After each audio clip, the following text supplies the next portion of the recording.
Doctor U Athira രചിച്ച മഞ്ഞുരുകുമ്പോൾ എന്ന പരിസ്ഥിതി പഠന പുസ്തകം മജീഷ്യൻ ഗോപിനാഥ് മുതുകാട് പ്രകാശനം ചെയ്തു. ഇത്തരം പുസ്തകങ്ങൾ വായിക്കാൻ വേണ്ടി നമ്മുടെ കുട്ടികൾ എത്രമാത്രം താല്പര്യം കാണിക്കും. ഞാനൊരു രാവിലെ ഒരു ഫംഗ്ഷന് പോയിരുന്നു, നെടുമങ്ങാട്.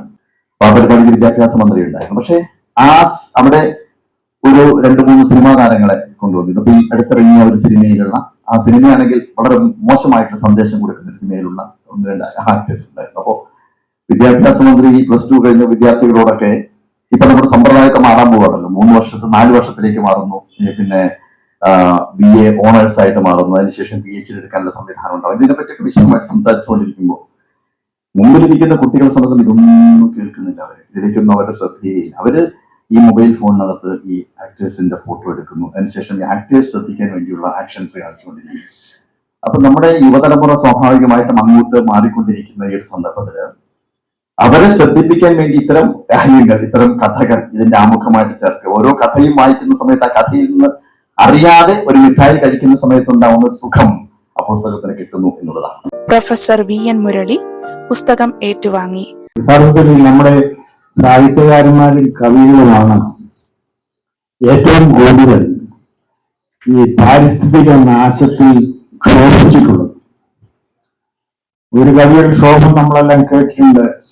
നിങ്ങൾ ഈ ഭൂമിയെ കുറിച്ച് എന്താ ധരിച്ചത്? ഒരു കളിപ്പന്തോ മരപ്പാവയോ ഭൂമി എന്നാണോ നിങ്ങൾ ധരിച്ചത്? അതിനെങ്കിൽ അവൾ തന്നെ ക്ഷമിക്കും. യഥാർത്ഥത്തിൽ ഭൂമിയുടെ ക്ഷമ അതിരുവിട്ടിരിക്കുന്ന ഒരു സന്ദർഭത്തിലാണ്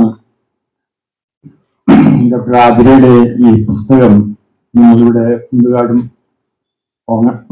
ഷാനവാസൊക്കെ സൂചിപ്പിച്ചതുപോലെ നമ്മൾ വായിക്കുന്നു. തിരുവനന്തപുരം പ്രസ് ക്ലബ് ഹാളിൽ നടന്ന ചടങ്ങിൽ എഴുത്തുകാരൻ ഷാനവാസ് പോങ്ങനാട് അധ്യക്ഷത വഹിച്ചു. കവികൾ, എഴുത്തുകാർ വൈകാരികമാണ് അവർ പ്രതികരിക്കുന്നത്. അത് നമ്മൾ വിഷയത്തിലേക്ക് ചൂണ്ടുന്നു എന്നത് ശരിയാണ്. സൈൽ വാലി സമരത്തിനെതിരെ നടത്തിയ സമരത്തിൽ കവികൾ രംഗത്ത് വന്നതുകൊണ്ടാണ് അത് ദേശീയ ശ്രദ്ധ പിടിച്ചു പറ്റിയതും അതിൽ പ്രധാനമന്ത്രി തന്നെ ഇടപെട്ടതും കമ്മീഷനെ വെച്ചതും ആ കമ്മീഷൻ അംഗീകരിച്ചുകൊണ്ട് ആ പദ്ധതി തന്നെ ഉപേക്ഷിക്കുകയും ചെയ്തെന്ന് നമുക്കറിയാം. അങ്ങനെ എഴുത്തുകാർ വൈകാരികമായിട്ട് ഇടപെടുന്നു. ഇവിടെ ആതിര എഴുതിയിരിക്കുന്നത് ആ വൈകാരികത മാറ്റിവെച്ചുകൊണ്ട് അതിന്റെ ശാസ്ത്രീയമായ അതിന്റെ പ്രശ്നങ്ങളെ അപഗ്രഥിക്കുകയും അവതരിപ്പിക്കുകയുമാണ് ചെയ്തിരിക്കുന്നത്. പ്രൊഫസർ അജിത് ശങ്കർ എസ് നായർ മുഖ്യാതിഥിയായിരുന്നു. ഡോക്ടർ അഖില എസ് നായർ പുസ്തകാവതരണം നടത്തി.